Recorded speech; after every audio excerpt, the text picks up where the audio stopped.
era teatral, mi vida estaba dedicada al teatro, pero no escribía. Y es ahí donde les conté al principio, pero los 38 años. Y quiero decirles que hay gente que he descubierto. Yo he dado talleres maravillosos. Di un taller el año pasado a gente de la tercera edad y conocí a una señora de 82 años, preciosa. Esta señora vive por donde está la Escuela de Artes, por donde está la ESAI, donde está ex ferrocarriles. Su esposo había sido ferrocarrilero, sus familiares también, y es una mujer que no estudió más allá del tercer año de primaria. Y dio un taller de autobiografía. Y esta mujer, un año después, tiene 3 libros publicados, porque tiene tanta información dentro de su cabeza y su espíritu, que ella, cuando te empieza a contar las cosas, te deja con la boca abierta. Y así como la vida la ha enseñado a decirnos de la vida, así es como ella lo transmite a la hoja, y es así como nos deja maravillados. Su autobiografía, por ejemplo, ella era una mujer, hija de ferrocarrilero, esposa de ferrocarrilero, y por lo tanto una mujer de escasos recursos, que solo estudió hasta el tercer año de primaria. Y cuenta su biografía, en su autobiografía, a través de todas las 40 casas donde ha vivido, porque nunca ha tenido casa. Entonces va rentando la casa y cuenta sus historias a través de... ¿No es maravilloso? Entonces esta pregunta a mí me parece fundamental, porque es cuestión que uno se decida a explorar su interior para luego explorar la técnica y poder plasmar las cosas. La pregunta número 2.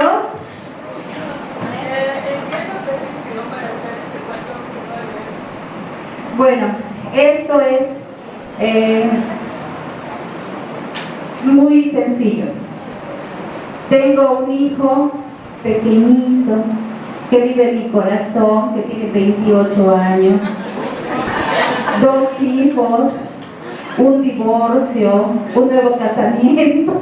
Este es mi bebé, que se llama Santiago, me acompañaba a todas partes, estaba conmigo todo el tiempo, era el más pequeñito de mis hijos y por lo tanto siempre andaba conmigo.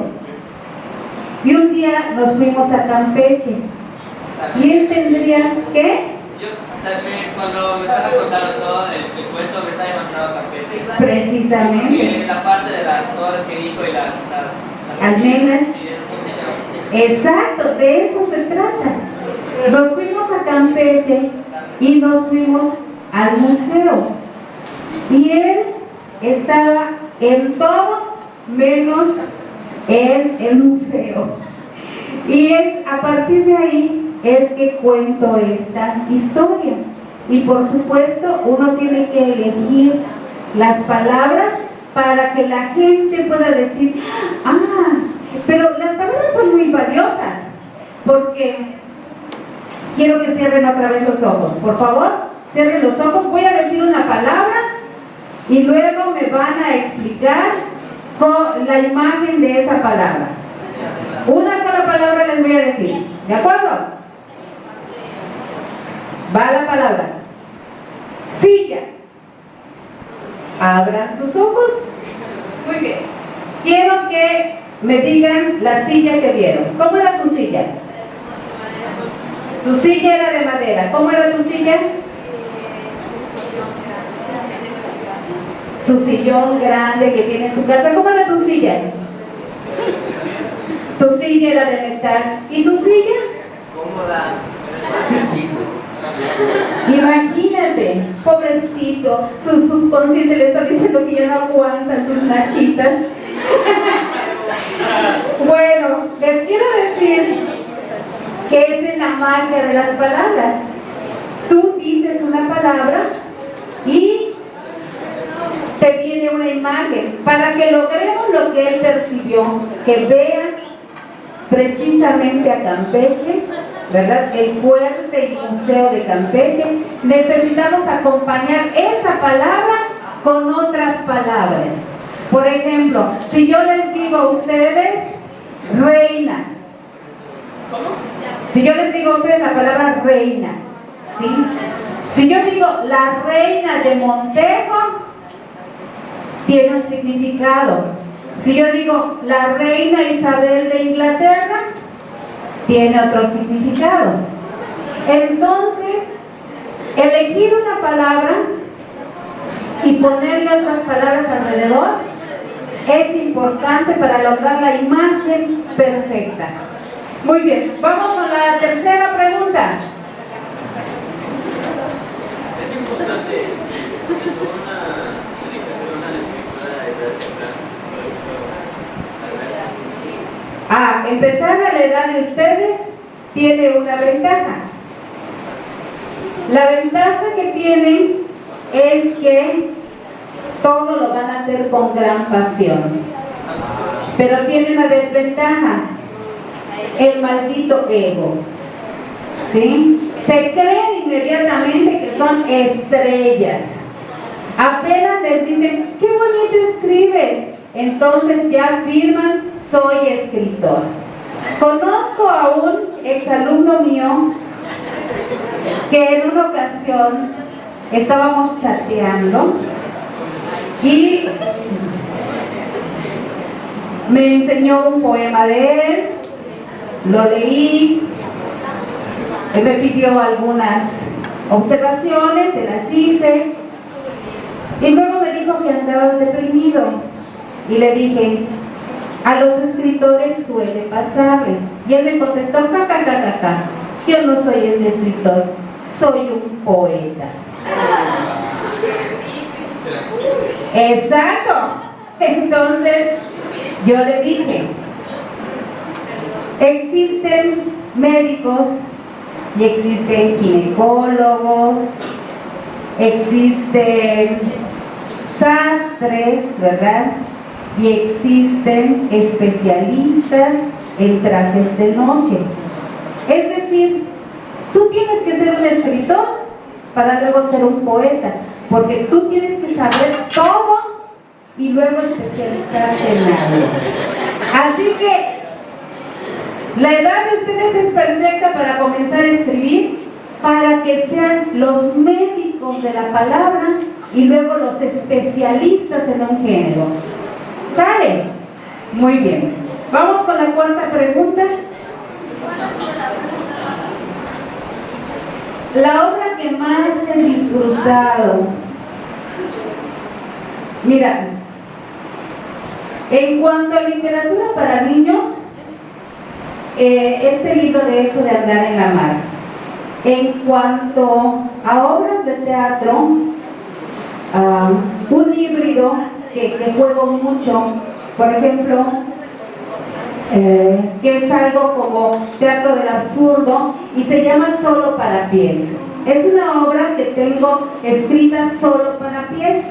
Entonces debe de verse en el escenario en cámara negra y los pies son de distintos colores. Habla sobre el racismo y sobre la situación política. Me gusta mucho jugar sobre eso y esas son las obras que me gustan. Solo para pies, por ejemplo, todo lo hacen los pies hablan, los pies todo. Y en cuanto a novelas, me gusta Me morderé la lengua, que también es otra obra ganadora de un premio estatal, porque en esa obra que habla acerca del amor y de la posición de la mujer dentro de cierta época, porque esta es una obra que transcurre en los años 70. Y aquí es donde la política y la situación del país no pueden estar ajenas al escritor. Soy de una generación, yo nací en 1955, voy a cumplir 58 años.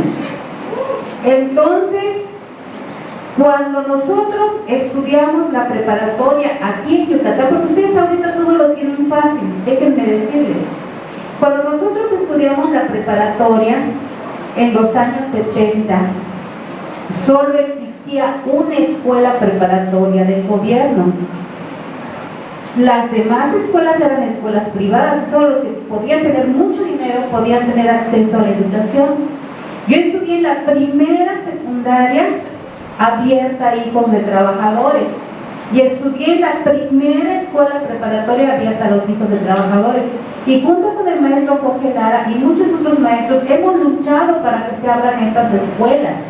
Nosotros fuimos los pioneros para que hubiera educación artística en las escuelas de manera continua, que hubiera Bellas Artes, que hubiera el CEDAR y que hubiera la Escuela Superior de las Artes. Sin el trabajo de mucha gente adulta como nosotros, estas cosas no se hubiesen dado nunca. Pero en nuestra época no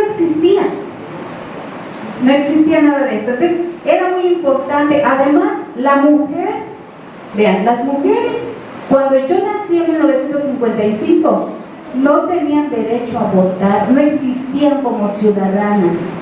Los negros en Estados Unidos no tenían derechos, no existían. No se podían sentar en un autobús un negro con un blanco. Entonces, lo que dice la gente de mi edad es que ustedes están disfrutando el resultado de muchas luchas. Y de esto es de lo que hablo en Me Morderé la Lengua. Hablo de cómo las mujeres son etiquetadas como prostitutas.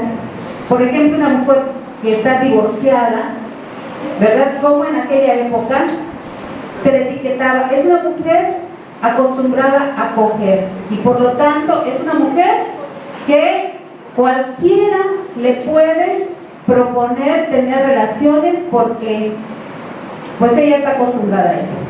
Entonces, eso por una parte. Por otro lado, yo hablo de las luchas campesinas, de cómo a los campesinos les quitaban sus tierras para ponerlo del petróleo, y justamente coincide en que aparece esta novela con la marcha de los campesinos de los cuales yo hablo, que 10 años después van de Tabasco a México en una gran marcha para reclamar que les paguen las tierras que les habían quitado.